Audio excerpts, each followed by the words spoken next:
For Tom Cruise, authenticity is everything, and he is willing to risk his life to give us the most jaw-dropping stunts. I just try to do everything I can, use every tool that I have to entertain the audience. Join us as we count down some of his most ambitious feats, from 7 to the ultimate number 1.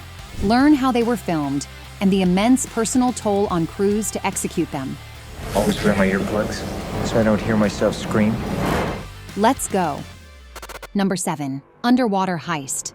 In this breathtaking sequence, Ethan Hunt infiltrates a high-security submerged vault to switch a security card. To make the scene feel authentic, it was captured practically, in a single continuous shot. There were no cuts to the surface for air, no CGI to simulate the dive. That means that Cruise had to stay underwater for a really long time. How long could you hold your breath for underwater? 6.5 minutes. That is an astonishing achievement, even by professional diving standards. For months, Tom trained with professional freedivers and military experts to increase his lung capacity. It's not pleasant.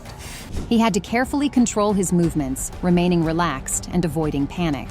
Director Christopher McQuarrie and the crew built special camera rigs to follow the actor's every move smoothly, preserving the sense of danger and claustrophobia. Thankfully, Cruise didn't have to push through at the maximum of 6 minutes every time, but still, his total commitment to realism redefined what audiences could expect from action movies. And we wanted to do it in one shot, so they were very, very long shots. So these takes took, I'd have to hold it consistently, safely up to 4 minutes almost for every take. The result is one of the most tense and realistic underwater sequences ever filmed. By all means, it is visually stunning.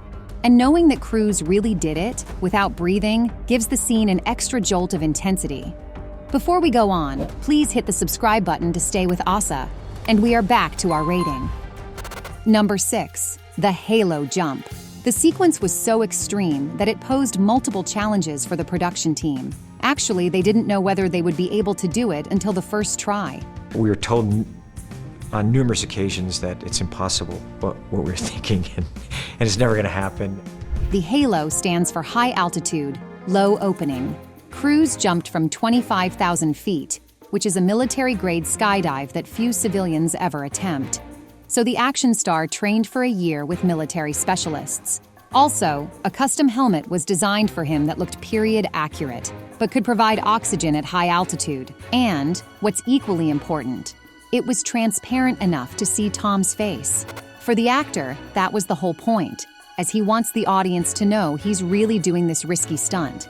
So he jumped out of a military transport plane and free fell for roughly 30 seconds.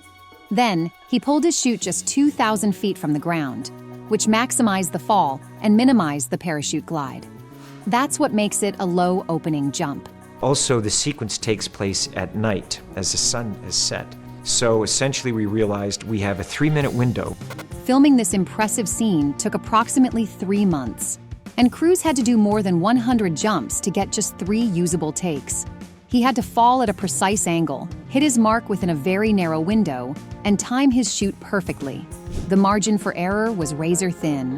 One mistake, and it's not just a bad take, it's a life-threatening situation. Oh, and he was also delivering dialogue mid-free fall. Walker. Do you copy? It is one of the most masterful sequences in modern action cinema. However, another scene from the Mission Impossible franchise beats it easily, although it was filmed 3 years prior. Number 5. Hanging off a flying plane. Rogue Nation doesn't waste any time before cranking the adrenaline to 11. Within the first 5 minutes, Tom Cruise is clinging to the side of a massive cargo plane as it takes off. This isn't mission difficult, this is mission impossible. As usual, it was done practically, without some clever green screen magic. CGI was used only for wiping off that thin harness strap in post-production. The stunt came from Cruise's desire to make the audience immediately ask, how the hell did they do that? And he wanted to give them something no major Hollywood star had attempted before. So when you see Ethan Hunt gripping the side of the plane with his bare hands, it's all Tom, trying to keep his feet on. The stunt was even more challenging than it seems, given that Cruise wore special contact lenses. They protected his eyes from the wind and freezing temperatures at takeoff speed, but considerably blurred his vision. And speaking of speed, the plane hit around 180 miles per hour as it lifted off the ground, and Cruise was exposed to all of it. Plus, there was the potential danger of debris blown at him. I got hit by a little stone about that big, and we were going so fast. Luckily, it hit my rib. I thought it broke my rib when I was on the side. And I was just thinking, thank God it didn't hit my face. The actor revealed later that there was a constant, quiet panic deep inside him. However, between takes, he would calmly give feedback, adjust his position, and get ready to do it again. Yeah, we did it. And how many takes did you do? We did 8 takes. Well, why not? Because for Cruise, all this nail-biting stuff is just another day at work. But many viewers were more impressed by Tom climbing the tallest building in the world.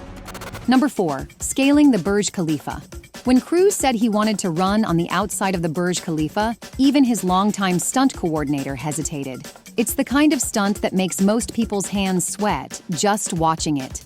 2,722 feet of vertical wall climbing is not an easy feat, even for most highly trained professionals. And Tom did it, held only by a tiny wire. He trained like a madman, polishing his skills in wall climbing, extreme rappelling, and skydiving to prepare for high-altitude wind shifts. The actor wore specially designed climbing shoes and used a hidden cable rig to keep from falling. But there was a trick. You can't stay up in that building in the gear that I was wearing for very long because you're being cut off in 2 main arteries across your harness and your legs are numb. The heat and glare from the desert sun added to the complexity, making the glass slippery and tough to work with. Cruise even cracked a rib while training, but that didn't slow him down. There's a famous shot where he's literally hanging by one hand off the side of the tower with nothing but sky and desert below. This breathtakingly beautiful shot is not CGI. That's just Cruise being Cruise. That moment wasn't just a highlight of Ghost Protocol. It became a defining moment in the Mission Impossible franchise that won the hearts of millions of fans forever. Still, it was surpassed by the next adventure. Number 3, helicopter chase. Cruise had been dreaming of doing a stunt like this for years, long before Fallout was written. It wasn't just about flying. It demanded aggressive high-risk maneuvers like dives, barrel rolls, and near-collision passes. Adding to the danger, the chase sequence involved multiple helicopters weaving between rugged mountains of New Zealand. Special camera rigs allowed capturing close-ups without cutting, giving the audience a raw, immersive experience. In terms of action, this is probably the largest practical action film ever shot. Rather than rely on stunt pilots, Cruise performed it by himself, despite the enormous risk involved. He actually earned an advanced helicopter license in just 6 weeks. Tom trained for 16 hours a day, practicing complex maneuvers to execute them flawlessly on camera without a double. So I got my license and I trained up on aerobatics, and it's different. I fly aerobatics in airplanes, but helicopters are very different. So we're flying very low, very close to rock faces in a chase. While Tom might have exuded confidence, his co-stars experienced a starkly different reality. There were times where I genuinely thought, I was like, oh, okay, this is how it goes. At least I get killed by Tom Cruise. Yeah. On top of it, Cruise performed his own stunt work outside the helicopter. But it's crazy. So that's you. Yes. He climbed a rope dangling midair thousands of feet above the ground. The rope climb alone was grueling. The actor had to deal with intense wind resistance and instability from the chopper's motion, and falling onto the hook was even more dangerous. It had to be timed perfectly to land safely without slipping off the swinging cargo. Coupled with the halo jump, this stunt made Fallout yet another perfect example of Cruise's relentless drive to realism. Number 2, motorbike off a cliff. The scene was shot in Norway, atop the Helsetkopen mountain. Cruise rode a specially designed dirt bike off a massive ramp built on the cliff's edge. Jesus Christ. Oh my God! Then, he launched himself into a free fall before deploying his parachute. To perform this stunt, Tom had to master the base jumping. This technique is much more dangerous than traditional skydiving, as the transition to parachuting starts way closer to the ground. Sometimes, it's just a few seconds from impact. Performing a base jump safely demands insane precision, fast reflexes, and a super calm mind. You train and drill every little aspect over and over and over and over again. Preparation for the stunt took an entire year, raising the bar yet again for action filmmaking. He practiced over 500 skydives and 13,000 motorbike jumps, leading up to the shoot. And although his very first take was precise and beautiful, Tom insisted it could be better. Thanks, mate. I think I can hold to the bike a little longer. So, he went on to repeat the stunt 5 more times that same day. And he didn't stop on that either. I jumped off that 8 times. 8 times, I know. Tom Cruise and director Christopher McQuarrie chose to film a potentially lethal sequence on the very first day of production. This decision was strategic. Given the stunt's complexity, if something had gone wrong, they wouldn't have wasted resources shooting the rest of the movie. It's terrifying. Every film we go through this. At the time, it was Cruise's most dangerous stunt yet, until 2025. Number 1. Standing on a biplane. In the final reckoning, Cruise has raised the stakes once again. So here's the new most dangerous stunt he's ever attempted. So please enjoy! The title suggests it might be a conclusive chapter of the franchise. That's why Cruise chose to do something really special. He did a biplane stunt as a tribute to Golden Age aerial work in classic aviation films, which he's a huge fan of. The scene was filmed over the English countryside, staying true to the franchise's legacy of authentic, edge-of-your-seat action.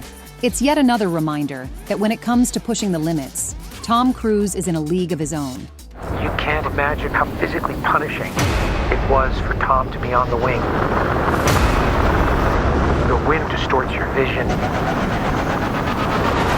It's almost impossible to breathe. Still, there were times he passed out during the stunt due to the lack of oxygen, and that happened at as high as 10,000 feet, while he was hanging onto the wing of a 1930s Boeing Stearman biplane. The life-threatening stunt was so risky that the film's director had to shut down Tom's obsessive reshoots.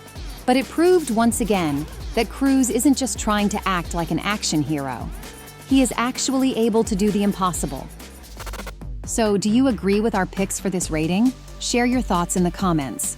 Don't forget to subscribe to this channel and stay awesome.